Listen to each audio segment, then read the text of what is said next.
السلام عليكم ورحمة الله وبركاته. الحمد لله رب العالمين، والصلاة والسلام على أشرف المرسلين محمد بن عبد الله وعلى آله وصحبه أجمعين. أما بعد، baada ya kumshukuru Allah subhanahu wa ta'ala na kumtakia ziada za rehema kiongozi wa umma Muhammad sallallahu alayhi wasallam, ndugu zangu wa Kiislamu, leo tukumbushane moja miongoni mwa aya za Allah subhanahu wa ta'ala ndani ya Qur'an tukufu, pale Allah aliposema lan tanalu albirra hatta tunfiqu mimma tuhibbun, hamtaupata wema, hamtauona wema, hamtaionja ladha ya wema mpaka mtoe vile ambavyo mnavipenda.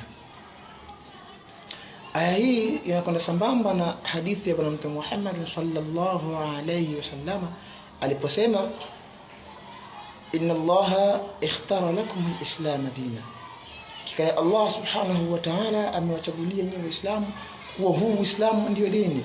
Fa akirimuhu, basi utukuzeni Uislamu bi husni al-khulqi was-sakhai, kwa tabia njema na kutoa.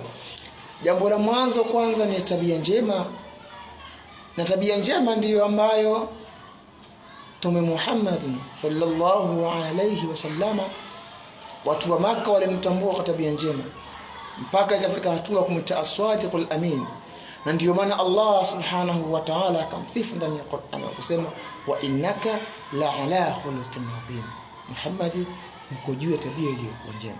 Lakini wasahai na kutoa, sema fa innahu la yukmilu illa biha, kwa sababu dini haiwezi kusimama isipokuwa kwa vitu vile hivyo, tabia njema na kutoa. Leo Waislamu wamekuwa wagumu kutoa mali zao kwa ajili ya Uislamu, lakini wamesahau kwa masahaba waliopita kabla ya sisi hapa walitoa vya kwao sana.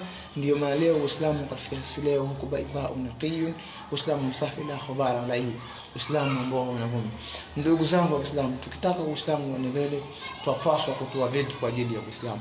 Masahaba waliopita wakina Abubakar as-Siddiq radhiyallahu anhu, wakina Umar ibn al-Khattab, wakina Uthman ibn Affan, Ali ibn Abi Talib, Talha ibn Ubaydillah, Zubair ibn Awwam na masahaba wengine wasiokuwa hao walitoa mali zao kwa ajili ya kuhami Uislamu na kutengeneza mazingira mazuri kwa Waislamu wajao wasije kupata tabu. Ndio leo sisi tuna relax na tujue kuwa kuna watu wali struggle nyuma walipata tabu kwa ajili ya Uislamu. Ndio leo Uislamu tufikia sisi baidha unaqi. Ndugu zangu wa Uislamu, tunapaswa sana kujitoa kwa ajili ya Uislamu wetu, tunapaswa kufanya yale ambayo yanatupeleka Uislamu mbele, sio kuwa sisi Waislamu ndio watu wa tabu kwa vurugu na kwa Uislamu kuisha Uislamu nyuma. Uislamu unapaswa kusiwa tabia njema, tabia nzuri na kutoa kwa ajili ya Uislamu wao.